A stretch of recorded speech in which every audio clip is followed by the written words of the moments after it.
सत्य श्री ओम। सभी बहन भाइयों को, साध संगत को, दोस्तों को नमस्कार।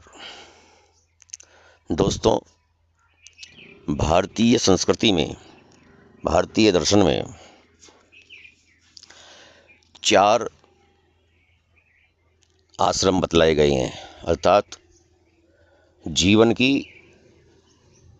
4 अवस्थाएं हैं। आज मनुष्य का जितना जीवन है उसके 4 भागों में विभाजित किया गया है। समय के अनुसार व्यक्ति कैसा जीवन जिए, उसी का वर्णन भारतीय दर्शन शास्त्र में किया गया है। सबसे पहला होता है ब्रह्मचर्य आश्रम, जिसमें शिक्षा आदि की व्यवस्था करनी चाहिए। स्वामी दयानंद सरस्वती ने मनुष्य की आयु को 100 भागों में विभाजित किया था, लेकिन आज कोई बिरला ही 100 वर्ष की आयु को संपूर्ण करता है।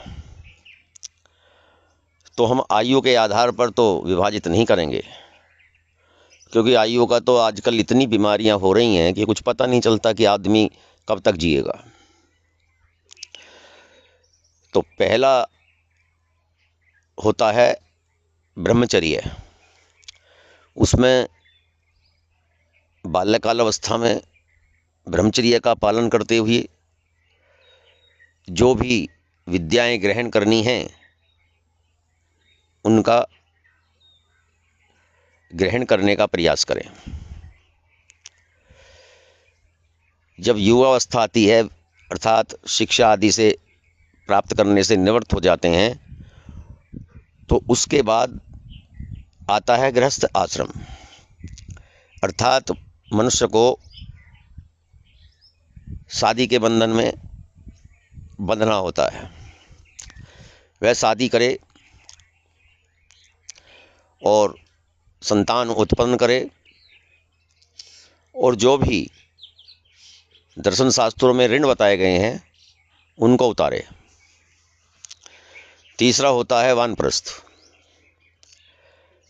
जब व्यक्ति की आयु और बढ़ती है, वृद्धि करती है, बाल बच्चों से निवृत्त हो जाते हैं, उनकी शादी ब्याह से भी निवृत्त हो जाते हैं, तो सब कुछ कार्य जो उनकी जिम्मेदारी का था, जो ये करते थे, वो सारी जिम्मेदारियां अपने बच्चों को छोड़ दें और एकांत जीवन व्यतीत करें। ज़्यादा दखलंदाजी ना अपने जीवन में कराएं, ना बच्चों के गृहस्थ जीवन में दखलंदाजी करें। जो वो कर रहे हैं वो उनकी जिम्मेदारी है। चौथा बताया गया है संन्यास आश्रम। जब व्यक्ति की उम्र थोड़ी और बढ़ती है तो पूर्णतः घर को त्याग करके वनों में चले जाएं और वहीं तप जप तप ध्यान से ईश्वर की आराधना करें और मोक्ष प्राप्त कर लें। अर्थात मृत्यु हो जाएगी तो उसके बाद मोक्ष प्राप्त हो जाएगा। आज के वर्तमान काल में इन आश्रमों की व्यवस्था करना थोड़ा जटिल है। कलयुग में बताया गया है कि संन्यास आश्रम लेने की आवश्यकता नहीं है। घर पे रहकर ही साधना करें, अर्थात वानप्रस्थ और संन्यास आश्रम सम्मिलित हो जाएगा। आज हम जो विशेष तौर से वर्णन करने जा रहे हैं, आपके सामने जो विषय रख रहे हैं, वो बहुत ही गंभीर विषय है। हम अपने चारों तरफ देखते हैं, बहुत से परिवार हमारे आसपास रहते हैं, पड़ोसी हैं, रिश्तेदार हैं। घरों में किसी न किसी तरह से कलह आदि होती रहती है। कोई भी व्यक्ति अपने अपने कर्तव्य का पालन करता हुआ नजर नहीं आता। एक दूसरे के अधिकार क्षेत्र में घुसने का प्रयास करते हैं और गृहस्थ का जीवन जो कि स्वर्ग में होना चाहिए, आनंद में होना चाहिए, वो एक नरक जैसा बन जाता है। घर में रहते हुए, गृहस्थ में रहते हुए बहुत से ऋण हमारे ऊपर होते हैं। मुख्यतः 5 ऋण बताए गए हैं, उनको उतारने का प्रयास करना चाहिए। गृहस्थ एक ऐसा आश्रम है, जीवन का एक ऐसा समय है जिसमें आप अपने लिए आगे का भविष्य तैयार करते हैं कि भगवान का भजन, दान, तप, जप, ऋण से उरीन होना, बहुत से ऐसे कार्य हैं जो तुम आगे आने वाले जीवन के लिए भविष्य तैयार करते हैं। तो आज हमारा जो विषय है वह यही है कि गृहस्थ जीवन में किस प्रकार रहें कि जीवन सुखी, संपन्न और आनंदमय हो, जीवन में शांति रहे। यही विषय आज का हमारा है। यह प्रसंग कई भागों में आपके सामने रखा जाएगा। सभी गृहस्थों को, युवाओं को, वृद्धों को इस विषय को ध्यानपूर्वक सुनना चाहिए, मनन करना चाहिए, चिंतन करना चाहिए और धारण करना चाहिए। सानंदम सदनम सुताश्च सुधिः कांता च दुर्भाषिनी सन्मित्रम सुगनम सवयोपसित रतिश्चाज्ञापरा सेवकः आतिथ्यम शिवपूजनम प्रतिदिनम मृष्टान्नपानम गृहे साधो संगम उपासते ही सत्यम धन्यो गृहस्थाश्रमः। घर में सब सुखी हैं, पुत्र बुद्धिमान है, पत्नी मधुरभाषिणी है, अच्छे मित्र हैं, अपनी पत्नी का ही संग है, नौकर आज्ञापरायण है, प्रतिदिन अतिथि सत्कार एवं भगवान शंकर का पूजन होता है, पवित्र एवं सुंदर खान पान है और नित्य ही संतों का संग किया जाता है। ऐसा जो गृहस्थ आश्रम है, उस गृहस्थ आश्रम में रहने वाले लोग, वह गृहस्थ आश्रम धन्य है। तो जो इस प्रकार का गृहस्थ आश्रम है, इस प्रकार की जो गृहस्थी है जिसकी, वह साक्षात स्वर्ग में निवास करता है। सर्वप्रथम जो गृहस्थ की प्रारंभता होती है वह विवाह से होती है। तो प्रश्न उठता है कि विवाह क्यों करें? क्या विवाह करना आवश्यक है? हमारे यहाँ 2 तरह के ब्रह्मचारी होते हैं, नैष्टिक और उपकुर्बान। जो आजीवन ब्रह्मचर्य का पालन करते हैं वे नैष्टिक ब्रह्मचारी कहलाते हैं, और जो विचार के द्वारा भोग इच्छा को नहीं मिटा पाते और केवल भोग इच्छा को मिटाने के लिए ही विवाह करते हैं, वे उपकुर्बान ब्रह्मचारी कहलाते हैं। तात्पर्य यह है कि जो विचार के द्वारा भोग इच्छा को न मिटा सके वह विवाह करके देख लें, जिससे यह अनुभव हो जाए कि यह भोग इच्छा भोग भोगने से मिटने वाली नहीं है। इसलिए गृहस्थ के बाद वानप्रस्थ और संन्यास आश्रम में जाने का विधान किया गया है। सदा गृहस्थ में ही रहकर भोग भोगना मनुष्यता नहीं है, मनुष्य का कर्तव्य नहीं है, मनुष्य का धर्म नहीं है। जिसके मन में भोग इच्छा है अथवा जो वंश परंपरा चलाना चाहता है और वंश परंपरा चलाने के लिए उसका कोई भाई नहीं है, उसको केवल भोग इच्छा मिटाने के उद्देश्य से अथवा वंश परंपरा चलाने के लिए विवाह कर लेना चाहिए। अगर उपयुक्त दोनों इच्छाएं न हों तो विवाह करने की जरूरत नहीं है। शास्त्रों में निर्वर्ती को सर्वश्रेष्ठ बताया गया है, निर्वर्तिस्तु महाफला। तो ये प्रश्न का जवाब आपको मिल गया होगा कि विवाह क्यों करें या विवाह करना आवश्यक है। अगला प्रश्न होता है कि कलयुग तो संन्यास लेना मना है, अतः मनुष्य निर्वृत्ति कैसे करे?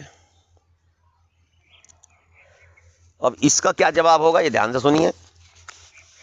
कलयुग में संन्यास लेना इसलिए मना किया गया है कि कलयुग में संन्यास धर्म का पालन करने में बहुत कठिनता पड़ती है, जिससे मनुष्य ठीक तरह से संन्यास धर्म को निभा नहीं सकता। अतः जैसे सरकारी कर्मचारी नौकरी से रिटायर होते हैं, ऐसे ही मनुष्य को घर से रिटायर हो जाना चाहिए और बेटे पोतों को काम धंधा सौंपकर घर में रहते हुए ही भजन स्मरण करना चाहिए। यदि बेटे चाहते हों तो घर से केवल भोजन वस्त्र आदि निर्वाह मात्र का संबंध रखना चाहिए, और यदि बेटे न चाहें तो निर्वाह मात्र का संबंध भी छोड़ देना चाहिए। अब निर्वाह कैसे होगा, गुजारा कैसे होगा, इसकी चिंता नहीं करनी चाहिए, क्योंकि कवि ने कहा है कि प्रारब्ध पहले रचा, पीछे रचा शरीर, तुलसी चिंता क्यों करे, भजले श्री रघुवीर। अब अगला प्रश्न आपके जहन में आता होगा, और हम भी आपको बताना चाह रहे हैं कि इस गृहस्थ का जो कि शादी से शुरू होता है, खास धर्म क्या है? गृहस्थ का खास धर्म क्या है? ब्रह्मचर्य, गृहस्थ, वानप्रस्थ और संन्यास, इन चारों आश्रमों की सेवा करना गृहस्थ का खास धर्म है, क्योंकि गृहस्थ ही सबका माँ बाप है, पालक है, संरक्षक है।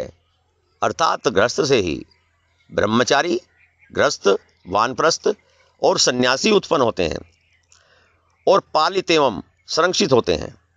अतः चारों आश्रमों का पालन घोष पोषण करना गृहस्थ का खास धर्म है। अतिथि सत्कार करना, गाय भैंस भेड़ बकरी आदि को सुख सुविधा देना, घर में रहने वाले चूहे आदि को भी अपने घर का सदस्य मानना, उन सब का पालन पोषण करना गृहस्थ का खास धर्म है। ऐसे ही देवता ऋषि मुनि की सेवा करना, पितरों को पिंड पानी देना, भगवान की विशेषता से सेवा करना गृहस्थ का खास धर्म है। अब प्रश्न ये होता है, ये तो गृहस्थ का धर्म बताया गया, अब आ जाता है कि तर्पण करना, पिंड पानी देना आदि जो कार्य पितरों के उद्देश्य से किए जाते हैं, वे सब पितृ कार्य हैं। मरने के बाद प्राणी, देवता, मनुष्य, पशु पक्षी, भूत प्रेत, वृक्षलता आदि किसी भी योनि में चला जाए तो उसकी पितृ संज्ञा होती है।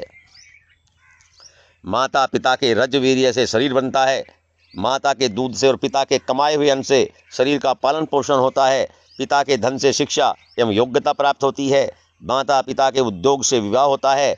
इस तरह पुत्र पर माता पिता का ऋण, माता पिता का ऋण, दादा दादी का ऋण, माता पिता का ऋण, दादा दादी का ऋण, दादा दादी पर परदादा परदादी का ऋण रहता है। परंपरा से रहने वाले इस पितृण से मुक्त होने के लिए, पितरों की सद्गति के लिए उनके नाम से पिंड पानी देना चाहिए, श्राद्ध तर्पण करना चाहिए। पुत्र जन्म भर माता पिता आदि के नाम से पिंड पानी देता है, पर आगे पिंड पानी देने के लिए संतान उत्पन्न नहीं करता तो वह पितृ ऋण से मुक्त नहीं होता, अर्थात उस पर पितरों का ऋण रहता है, परंतु संतान उत्पन्न होने पर उस पर पितृ ऋण नहीं रहता, परंतु वह पितृ ऋण संतान पर आ जाता है। पितृ पिंड पानी चाहते हैं, अतः पिंड पानी मिलने से वे सुखी रहते हैं और न मिलने से वे दुखी हो जाते हैं। पुत्र की संतान न होने से भी वे दुखी हो जाते हैं कि आगे हमें पिंड पानी कौन देगा। तो भारतीय दर्शन में पौराणिक विधि से ये सब कार्य करने की आज्ञा दी गई है। अब क्या पितरों के नाम से दिया हुआ उनका मिल जाता है? तो आगे इसका प्रश्न का जवाब क्या होगा कि पितरों के नाम से जो कुछ दिया जाए वह सब उनको मिल जाता है, वे चाहे किसी भी योनि में क्यों न हो। उनके नाम से देवा पिंड पानी उनको उसी योनि के अनुसार खाद्य या पेय पदार्थ के रूप में मिल जाता है। जैसे पितर पशु योनि में हो तो उनके नाम से दिया हुआ अन्न उनको घास बनकर मिल जाता है, और देव योनि में हो तो अमृत बनकर मिल जाता है। तात्पर्य है कि जैसी वस्तु से उनका निर्वाह होता हो वैसी वस्तु उनको मिल जाती है। जैसे हम यहाँ से अमेरिका में किसी को मनी ऑर्डर के द्वारा रुपए भेजें तो वे वहाँ डॉलर बनकर उसको मिल जाते हैं। ऐसे ही हम पितरों के नाम से पिंड पानी देते हैं, दान पुण्य करते हैं, तो वह जिस योनि में पितर हैं उस योनि के अनुसार खाद्य या पेय पदार्थ रूप में पितरों को मिल जाता है। आज हमें बड़े आदर से जो रोटी कपड़ा आदि मिलता है वह हमारे पूर्वकृत पुण्यों का फल भी हो सकता है और हमारे पूर्व जन्म के पुत्र पोतादि के द्वारा किए हुए श्राद्ध तर्पण का फल भी हो सकता है। पर है यह हमारा प्रारब्ध ही। जैसे किसी ने बैंक में 1 लाख रुपए जमा कर दिए, उनमें से उसने कुछ अपने नाम से, कुछ पत्नी के नाम से और कुछ पुत्र के नाम से जमा किए, तो वह अपने नाम से जमा किए हुए पैसे ही निकाल सकता है और अपनी पत्नी और पुत्र के नाम से जमा किए हुए पैसे नहीं। वे पैसे तो उसकी पत्नी और पुत्र को ही मिलेंगे। ऐसे ही पितरों के नाम से जो पिंड पानी दिया जाता है वह पितरों को ही मिलता है, हमें नहीं मिल सकता। हाँ, हम जीते जी गया में जाकर अपने नाम से पिंड पानी देंगे तो मरने के बाद वह हमें ही मिल जाएगा।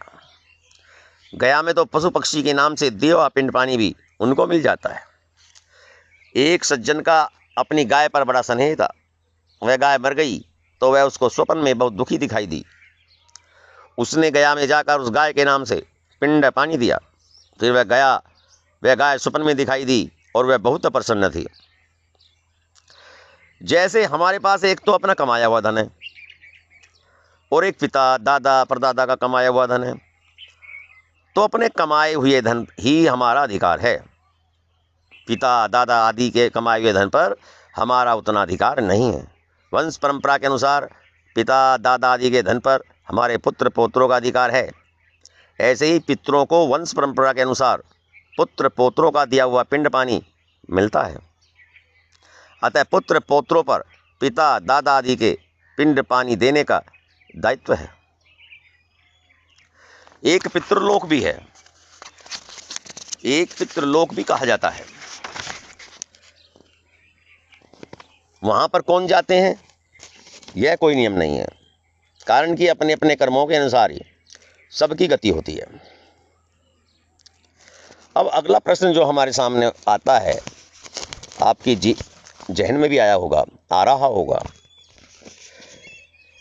कि यदि किसी के माता पिता मुक्त हो गए, भगवत धाम में चले गए, तो उनके नाम से दिए हुए पिंड पानी का क्या होगा। बहुत ही उत्तम प्रश्न है। समझिए, पुत्र को यह पता नहीं रहता कि मेरे माता पिता मुक्त हो गए, भगवत धाम में चले गए, पर वह उनके नाम से आदर पूर्वक जो पिंड पानी देता है, दान पुण्य करता है, वह सब उसके नाम पर जमा हो जाता है और मरने के बाद उसी को मिल जाता है। जैसे हम किसी के नाम से बम्बई पैसे भेजते हैं पर वह व्यक्ति वहाँ नहीं है, तो वे पैसे वापस हमें ही मिल जाते हैं। अर्थात जो व्यक्ति अपने माता पिता के नाम से पिंडदान करेगा, पानी देगा, और उसके माता पिता भगवत धाम में चले गए हैं, तो उसे कोई लेने वाला नहीं है। तो जब आपकी मृत्यु होगी तो मृत्यु के बाद वे सारे जो पदार्थ हैं वे आपको मिल जाएंगे। क्या संतान उत्पन्न किए बिना भी मनुष्य पितृण से छूट सकता है? अब ये अगला प्रश्न है। तो हाँ, इसका जवाब है हाँ, छूट सकता है। जो भगवान के सर्वथा शरण हो जाता है उस पर कोई भी ऋण नहीं रहता। अब एक श्लोक कहा गया है कि देव ऋषि भूतानाम तप्तानाम पितृणाम च किंकरो नायमणि च राजन सर्वात्मना च सन्नम सन्नयोगतो मोकंदम परिहर्त करतम, कि हे राजन, जो सारे कार्यों को छोड़कर संपूर्ण रूप से शरणागत वत्सल भगवान की शरण में आ जाता है, वह देव ऋषि प्राणी कुटुंबीजन और पितृगण इनमें से किसी का भी ऋणी और सेवक नहीं रहता। अब अगला प्रश्न क्या हो सकता है आपके मन में? अब अगला प्रश्न आपके मन में हो सकता है कि देव ऋण क्या है और उससे छूटने का उपाय क्या है।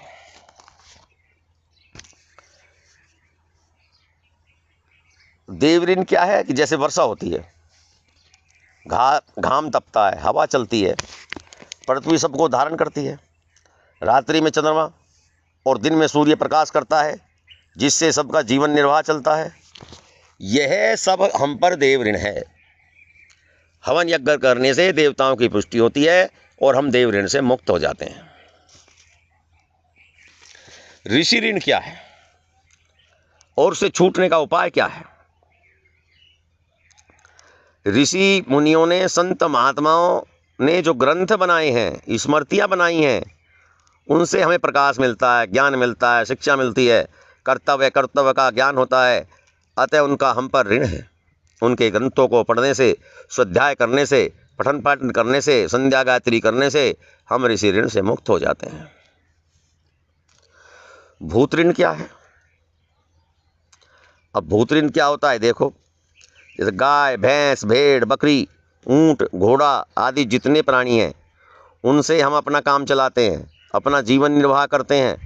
वृक्ष लता आदि से फल फूल पत्ती लकड़ी आदि लेते हैं। यह हम पर दूसरों का, प्राणियों का ऋण है। पशु पक्षियों को घास अन्न आदि देने से, जल पिलाने से, वृक्ष लता आदि को खाद और जल देने से हम इस भूत ऋण से मुक्त हो जाते हैं। अब आ गया लास्ट में मनुष्य ऋण क्या है। 5 ऋण बताए गए, तो ये 5वां है। तो बताया है कि बिना किसी की सहायता लिए हमारा जीवन निर्वाह नहीं होता। हम दूसरों के बनाए हुए रास्ते पर चलते हैं, दूसरों के बनाए हुए कुएं का पानी काम में लेते हैं, दूसरों के लगाए हुए पेड़ पौधों को काम में लेते हैं, दूसरों के द्वारा उत्पन्न की हुई अन्न आदि खाद्य पदार्थों को काम में लेते हैं। यह उनका हम पर ऋण है। दूसरों की सुख सुविधाओं के लिए कुआं खुदवाने से, प्याऊ लगाने से, बगीचा लगाने से, रास्ता बनवाने से, धर्मशाला बनवाने से आदि जो ये कार्य हैं, ये मनुष्य ऋण से मुक्त करते हैं। पितृ ऋण, देव ऋण, ऋषि ऋण, भूत ऋण और मनुष्य ऋण, ये 5 ऋण ग्रस्त पर ही लागू होते हैं। जो भगवान के सर्वथा शरण हो जाता है वह पितर देवता आदि किसी का भी ऋणी नहीं रहता, सभी ऋणों से छूट जाता है। दोस्तों, भाई बहनों, आज का ये कार्यक्रम हम यहीं विराम लेते हैं, लेकिन इसी प्रसंग को हम संपूर्ण रूप से आपके सामने प्रस्तुत करने का प्रयास करेंगे, ताकि आपको ये संपूर्ण ज्ञान हो जाए कि हमारा जो जीवन हम व्यतीत कर रहे हैं, ये कहीं गलत तो नहीं कर रहे हैं। तो अपने जीवन को सुचारू रूप से चलाने के लिए जो गृहस्थ में नियम होने चाहिए, उन सभी नियमों को, कर्मों को, धर्मों को, जो आपका धर्म है, आपका जो कर्म है, सभी को विस्तार पूर्वक आपको समझाने का प्रयास करूंगा। आशा है कि हमारी ये नई श्रृंखला आपको अवश्य पसंद आएगी। जो सत्य धर्म के मार्ग पर आगे बढ़ना चाहते हैं, उनको अपने कर्म के बारे में जानना जरूरी है। उनको अपने कर्म और धर्म के बारे में पता होना ही चाहिए, अन्यथा जो कर्म उनका नहीं है उसको करेंगे और जो उनका कर्म है उसको छोड़ देंगे, तो ऐसे अनर्थ ही होता है। फिर आपकी सारी अभिलाषाएं रखी रह जाती हैं। मोक्ष मुक्ति की जो तुम्हारी कामना है वो कभी संपूर्ण नहीं होगी। सत्य श्री ओम।